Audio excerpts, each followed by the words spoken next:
In the previous video, we set up a Gitpod workspace and created a new Django project for our e-commerce store. With the project set up, I'm going to head back to our user stories, which you'll recall we're using to guide our development. Let's start in the registration and user accounts category, since this is something that's pretty fundamental to any website, the ability to log in and out, register for an account, and so on.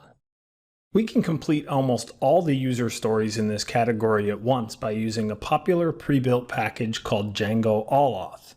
And the reason we're using Allauth as opposed to building our own authentication system is that Allauth already has all the features we'll need for the site, and it's completely customizable and will allow us to add even more functionality later on. Additionally, it's open source, so it's backed by millions of developers who keep it secure and up to date, and it's unlikely we'd be able to create something better without a ton of extra development time.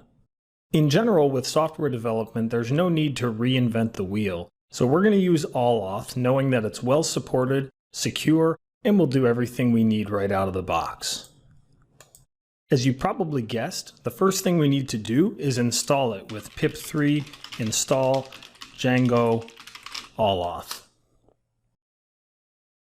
From here, let's head to the Allauth documentation and grab a few settings to add to our settings.py file. I'm going to simply copy and paste these from the documentation, which will guarantee we're using the most up-to-date settings, and when we're done, we'll go over what each thing does. First, we need the request context processor, which should already be there by default, so I'm just going to add a comment that it's required by Allauth so that I remember not to remove it. If it's not in your settings, just paste it in from the Allauth documentation. We also need a couple of authentication backends, so I'll put those here, and let's just get rid of these. And we need to add a few apps to our installed apps. So let's grab those and put them in. And you'll see I've skipped the ones that were there by default, auth and messages. Lastly, I'm going to add something right underneath the authentication backends, site ID equals 1. With that finished, let's talk about what each one of these settings does. The request context processor here allows Allauth, and Django itself for that matter, to access the HTTP request object in our templates. So for example, if we wanted to access request.user or request.user.email in our Django templates, we'll be able to do it with this context processor. It's required because the Allauth templates, which we'll see and customize later on, use the request object frequently. So we need that so the Allauth templates will work right. The authentication backends we added give us a really nice feature, allowing users to log into our store via their email address, which at the time of recording this isn't supported by default in Django. The other backend handles super users logging into the admin, which Allauth doesn't handle, so we defer to the default Django code for that.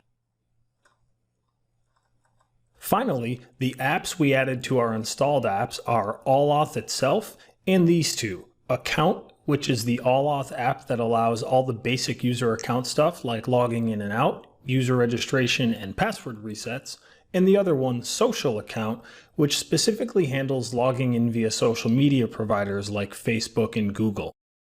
The contrib.sites app and the site ID setting we added are used by the Social Account app to create the proper callback URLs when connecting via social media accounts.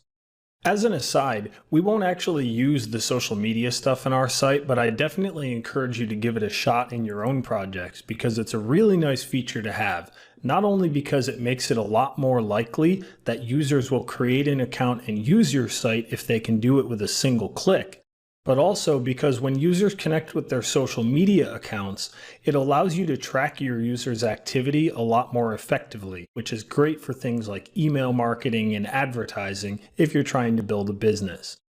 Additionally, it allows users to connect payment accounts like Google Pay and Apple Pay and a whole host of other things that just make their experience a lot smoother.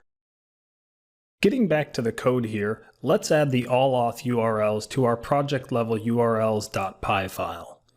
I'll create a path called accounts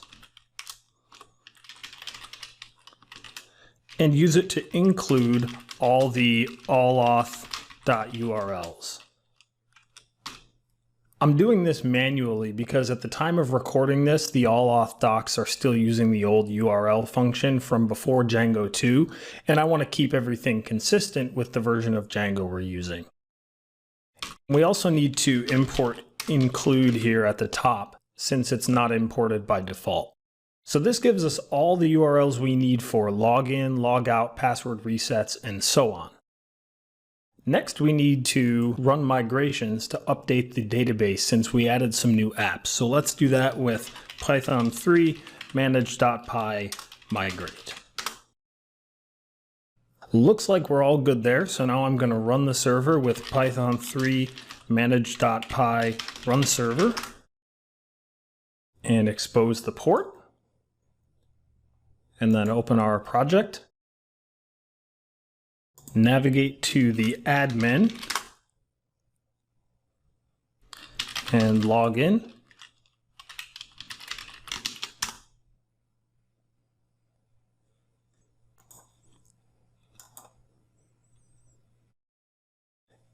And update the domain of the default site to boutiqueado.example.com.